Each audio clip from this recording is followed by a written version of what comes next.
লক্ষ্মীনারায়ণের কথোপকথন। মলয় পর্বতে কৃষ্ণ আছেন বসিয়া, লক্ষ্মীরে কহেন কিছু কৌতুক করিয়া। কোন কর্ম করিলে গো মানুষেরই ঘরে, থাকো তুমি সত্য করি কহ গো আমারে। কৃষ্ণের বচন শুনি লক্ষ্মী দেবী হাসি, কহিব সকল প্রভু আমি যে প্রকাশী। দুই চারি কথা কহি শুনো দিয়া মন, এক চিত্তে কহি আমি স্বরূপ বচন। মুখ নাহি ধো যেবা বাসি বস্ত্র পরে, শয়নে না থাকি তার ঘরে।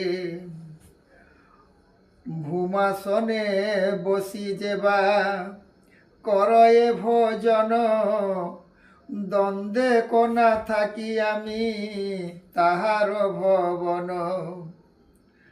কুমারী কন্যাকে যেই বলাৎকার করে, সেইক্ষণে তজি আমি সে অধম নরে।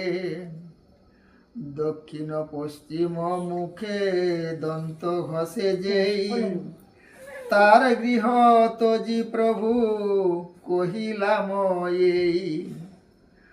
পূর্ব উত্তর মুখে ঘষিবে সকলে, এই তো উত্তম কথা সকলেতে বলে।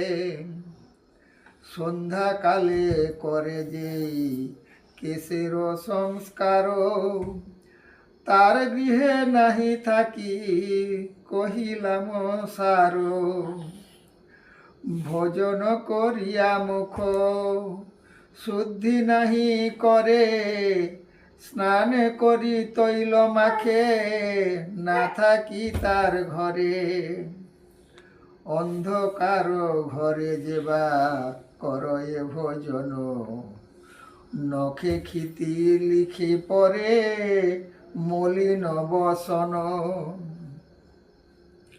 আপনার অঙ্গ পৃষ্ঠে নিজে যেই জন, বায়ু দেয় তারে আমি